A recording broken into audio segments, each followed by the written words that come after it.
नमस्कार दोस्तों, स्वागत है आपका हमारे YouTube चैनल में। दोस्तों, कलयुग की भविष्यवाणी, आइए जानते हैं कलयुग से जुड़े कुछ महत्वपूर्ण बातें।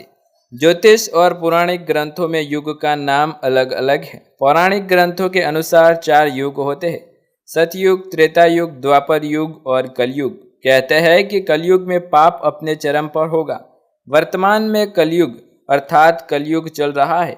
ग्रंथों में इस युग में क्या क्या होगा या घटेगा ये भी बताया गया है। इस युग में बहुत सारे प्रलय होंगे, सिर्फ हरि कीर्तन ही उसे बचा पाएंगे। तो दोस्तों, आइए जान लेते हैं वो महत्वपूर्ण चीजों के बारे में। कैसा होगा कलयुग? भगवान कृष्ण की नजर में कलयुग का वर्णन करते हुए श्री कृष्ण कहते हैं कि कलयुग में ऐसे लोगों का राज्य होगा जो दोनों ओर से शोषण करेंगे, बोलेंगे कुछ और, करेंगे कुछ और, मन में कुछ और, कर्म ही कुछ और। ऐसे ही लोगों का राज्य होगा। इसी प्रकार कलयुग में ऐसे लोग रहेंगे जो बड़े ज्ञानी और ध्यानी कहलाएंगे। वे ज्ञान की चर्चा तो करेंगे, लेकिन उनके आचरण राक्षसी होंगे। बड़े पंडित और विद्वान कहलाएंगे, किंतु वे देखते रहेंगे कि कौन सा मनुष्य मरे और हमारे नाम से संपत्ति या पद मिल जाए। कलयुग का मनुष्य शिशुपाल हो जाएगा। कलयुग में बालकों के लिए ममता के कारण इतना करेगा कि उन्हें अपने विकास का अवसर ही नहीं मिलेगा। मोह माया में ही घर बर्बाद हो जाएगा।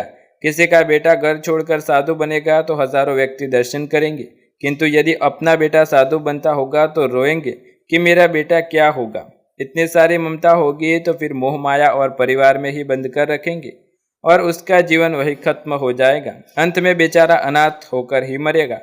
कलयुग में धन्य जाए। लोग लड़के लड़की के विवाह में, मकान के उत्सव में, छोटे बड़े उत्सवों में लाखों रुपये खर्च कर देंगे, परंतु पड़ोस में ही यदि कोई भूखा प्यासा होगा तो ये नहीं देखेंगे कि उसका पेट भरा है या नहीं। उनका अपना ही सगा भूख से मर जाएगा और वे देखते रह जाएंगे। दूसरी ओर मौज मदिरा, मांस भक्षण, सुंदरता और व्यसन में पैसे उड़ाने देंगे, किंतु किसी को दे आंसू पोंछने में उनकी रुचि न होगी।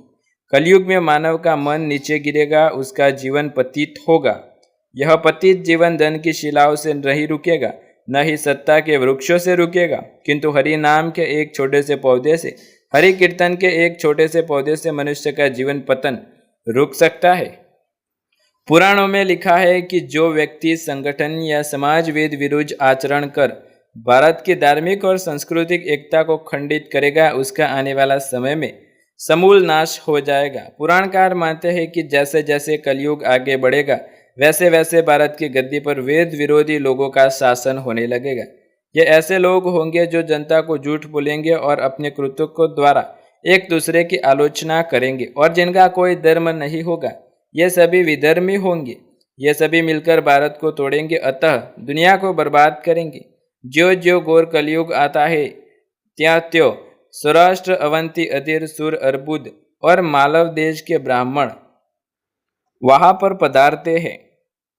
दूसरा, छोटी छोटी बातों को लेकर ही मनुष्य क्रोध में आग बबूला हो जाएगा। वे लूट कसोट कर अपनी प्रजा का खून चूसेगा। जब ऐसा शासन होगा तो देश की प्रजा में भी वैसा ही स्वभाव, आचरण, भाषण की वृद्धि हो जाएगी। राजा लोग तो उनका शोषण करेंगे ही, आपस में वे भी एक दूसरे को उत्पीड़ित करेंगे और अतः सब सबके नाश हो जाएंगे। भविष्योत्तर पुराण अनुसार ब्रह्मा जी ने कहा, नारद, भयंकर कलयुग आने पर मनुष्य का आचरण दुष्ट हो जाएगा और योगी भी दुष्ट चित्त वाले होंगे। संसार में परस्पर विरोध फैल जाएगा और विशेषकर राजाओं में चरित्रहीनता आ जाएगी। अपने धर्म को छोड़कर लोग दूसरे धर्म का आश्रय लेंगे। देवताओं का देवत्व भी नष्ट हो जाएगा और उनका आशीर्वाद भी नहीं रहेगा। मनुष्य की बुद्धि धर्म से विपरीत चलती जाएगी। महर्षि व्यास के अनुसार कलयुग में मनुष्य में वर्ण और आश्रम संबंधित प्रवृत्ति नहीं होगी। वेदों का पालन कोई नहीं करेगा। कलयुग में विवाह को धर्म नहीं माना जाएगा। शिष्य गुरु के अधीन नहीं रहेंगे। पुत्र भी अपने धर्म का पालन नहीं करेगा। कोई किसी भी कुल में पैदा क्यों न हुआ हो, वो बलवान होगा, वही कलयुग में सबसे स्वामी होगा। सभी वर्णों के लोग कन्या बेचकर निर्वाह करेंगे। कलयुग में जो भी किसी का वचन होगा वही शास्त्र माना जाएगा। कलयुग में थोड़े से धन से मनुष्य में बड़ा घमंड होगा। स्त्रियों को अपने केशों पर ही रूपवती होने का गर्व होगा। कलयुग में स्त्रियां धनहीन पति को त्याग देगी। उस समय धनवान पुरुष ही स्त्रियों का स्वामी होगा। जो अधिक देगा उसे ही मनुष्य अपना स्वामी मानेंगे। उस समय लोग प्रभुता के कारण संबंध रखेंगे। द्वारशिप घर बनाने में ही समाप्त हो जाएगी। दान पुण्य के काम नहीं होंगे और बुद्धि धन के संग्रह में ही लगी रहेगी। सारा धन उपभोग में समाप्त हो जाएगा। कलयुग की स्त्रियां अपनी इच्छा के अनुसार आचरण करेगी। हाव भाव विलास में ही उनका मन लगा रहेगा। अन्यथा धन पैदा करने वाले पुरुषों में उनकी आस्तिकता होगी। कलयुग की प्रजा बाढ़ और सुख के भय से व्याकुल रहेगी। सबके नेत्र आकाश की ओर लगे रहेंगे। वर्षा न होने से मनुष्य तपस्वी लोगों की तरह फल मूल व पत्ते खाकर और कितने की आत्महत्या कर लेंगे। कलयुग में सदा अकाल ही पड़ता रहेगा। सब लोग हमेशा किसी न किसी क्लेश से घिरे रहेंगे। किसी किसी को थोड़ा सुख मिल जाएगा। सब लोग बिना स्नान करे ही भोजन करेंगे। देव पूजा, अतिथि संस्कार, श्राद्ध और तर्पण की क्रिया कोई नहीं करेगा। कलयुग की स्त्रियां लोभी, नाटी, अधिक खाने वाली और मंद भाग्य वाली होगी। गुरुजनों और पति की आज्ञा का पालन नहीं करेगी तथा पर्दे के भीतर अपनी नहीं रहेगी। अपना ही पेट पालेगी, क्रोध में बरी रहेगी, देह शुद्धि की ओर ध्यान नहीं देगी। कलयुग आने पर राजा प्रजा की रक्षा न करके बल्कि बहाने प्रजा के ही धन का अपहरण करेगा।